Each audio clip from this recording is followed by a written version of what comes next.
अच्छा, एक और गलतफहमी है, बुरा मत मानना, कि ठीक है वो मदरसा चलाएंगे तो हम गुरुकुल चलाएंगे।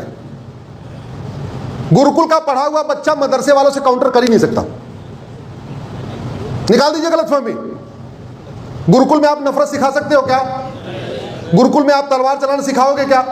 अरे गुरुकुल जाने वाला तो चींटी मारना भी छोड़ देगा वो। ऐसे नहीं होता, ऐसे नहीं होता। कई बार हम बिना दिमाग वाला काम करते हैं। गुरुकुल वाला तो ब्रह्मचर्य का पालन करेगा, यम नियम का पालन करेगा, धारणा ध्यान समाधि करेगा, आसन प्राणायाम करेगा। गुरुकुल वाला सर्व सर्व सर्व धर्म संभाव देखेगा। गुरुकुल वाले की सोच वसुधैव कुटुंबकम की होगी। गुरुकुल मदरसे का टक्कर हो ही नहीं सकता। अगर आप ये कह रहे हो वो मदरसा खोल रहे हैं, मैं गुरुकुल खोल रहा हूं, तो आप ये कह रहे हो वो भेड़िया पाल रहे हैं, हम हिरन पालेंगे। फिर तो आप ये कह रहे हो वो बबूल का पेड़ लगाएंगे तो हम आम का पेड़ लगाएंगे। अरे आम और बबूल का पेड़ कभी एक सर्वाइव नहीं कर सकते भैया, गलतफहमी में है। देश सुरक्षित होगा, गुरुकुल वैदिक शिक्षा हो लेकिन मदरसा बंद हो, तब देश सुरक्षित होगा। आप पानी की टंकी आप देखो, पानी की टंकी कब भरती है? जब नीचे वाला नल बंद हो, ड्रेन पाइप बंद हो और ऊपर से टंकी भरे। बाथ टब कब भरता है? ड्रेन पाइप बंद हो, ऊपर से नल भरे। ये बहुत बड़ा हमारे दिमाग में गलतफहमी है। हम यूनिफॉर्म एजुकेशन सिस्टम लागू करने की बजाय हम अपने अपने प्रयास से यार चलो हम गुरुकुल खोल दें। अच्छा, गुरुकुल खुलना चाहिए, लेकिन जब तक मदरसा खुल रहा है आपका गुरुकुल किसी काम नहीं आएगा। गुरुकुल में आप नफरत सिखा नहीं सकते, गुरुकुल में आप जिहाद सिखा नहीं सकते, गुरुकुल में आप पत्थरबाजी सिखा नहीं सकते, गुरुकुल में आप मजहबी नमाज सिखा नहीं सकते। गुरुकुल में आप यज्ञ करना सिखाएंगे, आसन, मतलब गुरुकुल में तो उसको इंसान बनाएंगे आप। गुरुकुल में आप शैतान बना सकते हैं किसी को क्या? और दूसरी सब शैतान बनाया जा रहा है। गुरुकुल वाला बम अपने ऊपर लेके जाके फटेगा क्या? गुरुकुल वाला बम ब्लास्ट करेगा? गुरुकुल वाला डॉक्टर बनने के बाद किसी को मारेगा क्या? नहीं। तो गुरुकुल होना चाहिए, लेकिन गुरुकुल उसका समाधान नहीं है। समाधान है मदरसा बंद हो और गुरुकुल खुले, ये इसका समाधान।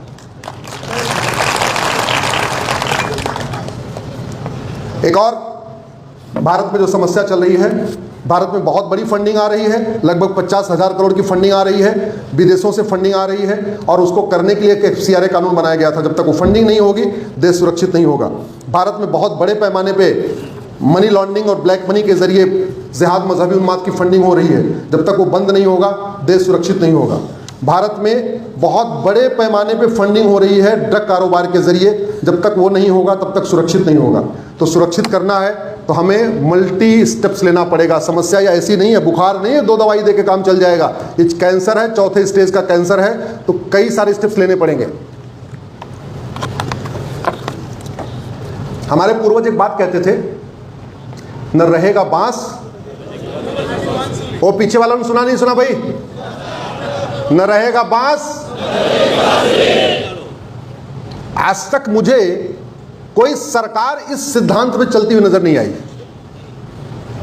हमारे पूर्वज सब कह गए, राम कह गए भय बिन होय न प्रीत। राम मंदिर बना रहे हैं लेकिन भय बिन प्रीत होय सिद्धांत लागू नहीं कर रहे। भगवान कृष्ण कह गए सठे साठ्यम समाचरित, कृष्ण मंदिर बना रहे हैं, सठे साठ्यम समाचरित सिद्धांत लागू नहीं कर रहे। पूर्वज कह गए भय बिन होय न प्रीत, पूर्वजों को माला पहना रहे हैं लेकिन पूर्वजों का सिद्धांत लागू नहीं कर रहे।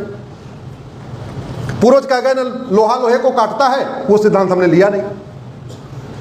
मुझे एक चीज बताइए, जितनी लफ्ज़ जिहाद की घटनाएं होती हैं इनके पीछे एक पैसा आता है।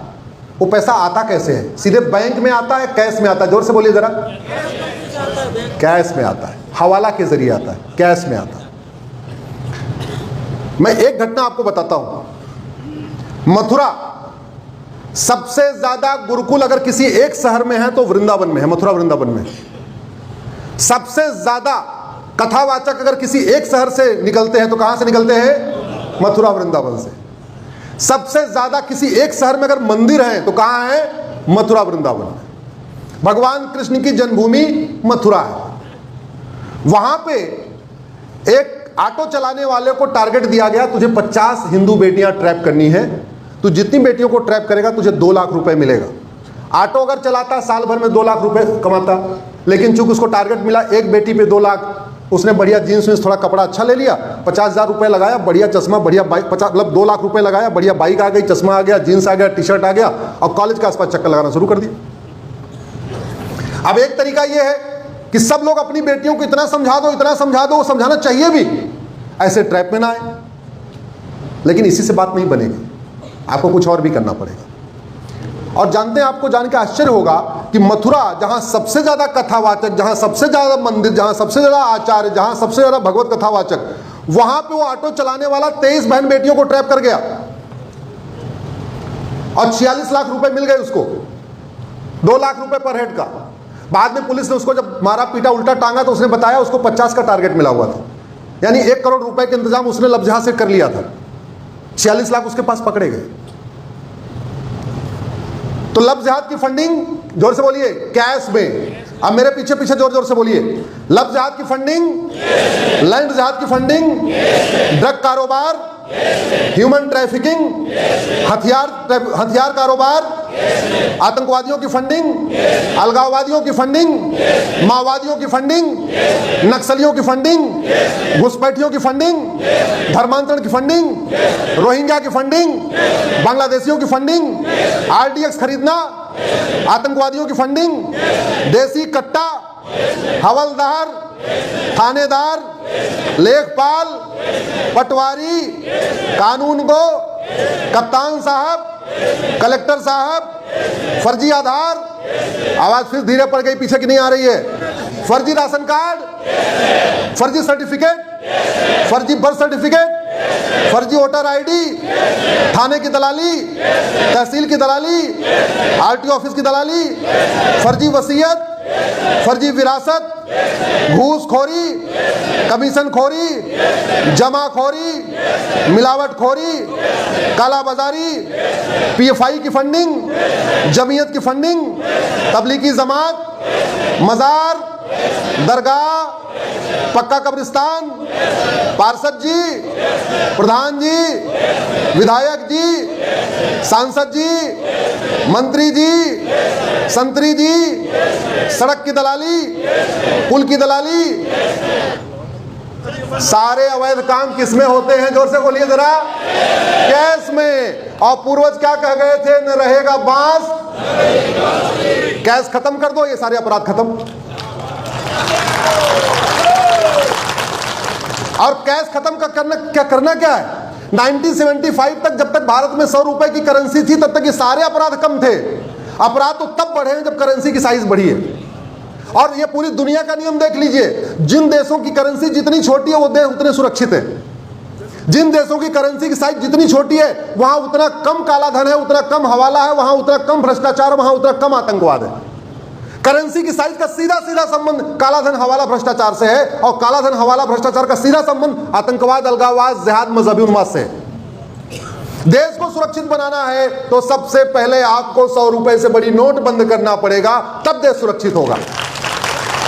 देश को सुरक्षित बनाना है आपको कैश लेन देन बंद करना पड़ेगा। 1000 रुपए से ऊपर कैश, जो सामान 1000 रुपए तक है, 999 तक है, ठीक है भैया कैश में खरीद लो। उससे महंगा सामान आपको ATM, पेटीएम, भीम, UPI करना पड़ेगा। और आज जब सब्जी वाला, ठेली वाला, रेडी वाला, पटरी वाला, नाई, धोबी, मोची सब ऑनलाइन लेने लग गए, तो 1000 रुपए से ऊपर कैश लेन देन बंद करने में कोई दिक्कत आएगी क्या?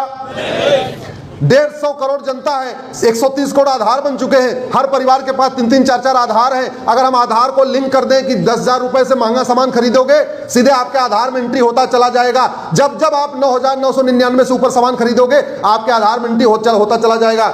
बेनामी लेन देन रुक जाएगा कि नहीं रुक जाएगा? रुक जाएगा। मैं फिर से कह रहा हूं, दुनिया के कई देशों में सतयुग है, कलयुग केवल भारत में ही चल रहा है।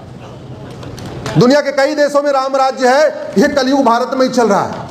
दुनिया के कई देश भ्रष्टाचार से मुक्त हैं, ये भ्रष्टाचार भारत में ही चल रहा है। दुनिया के कई देश, अगर भारत को बचाना है, भारत को विश्वगुरु बनाना है, भारत का परम वैभव का लक्ष्य प्राप्त करना है, गुरु गोलवलकर जी का सपना साकार करना है, वीर सावरकर जी का सपना साकार करना है, बाबा साहब अम्बेडकर का सपना साकार करना है, पूज्य डॉक्टर हेडगेवार जी का सपना साकार करना है, सरदार पटेल का सपना साकार करना है, तो हमें भ्रष्टाचार, कालाधन, हवाला को जड़ से खत्म करना पड़ेगा।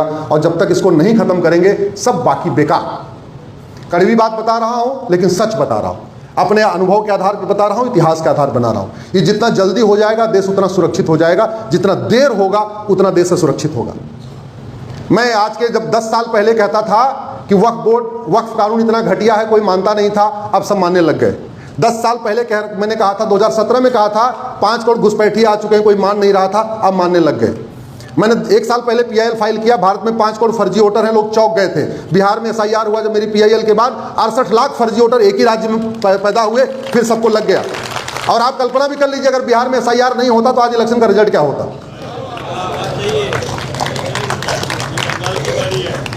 तो आपको इसको समझना पड़ेगा, आपको इलाज करना पड़ेगा। और आज की कोई दिक्कत नहीं, क्यों?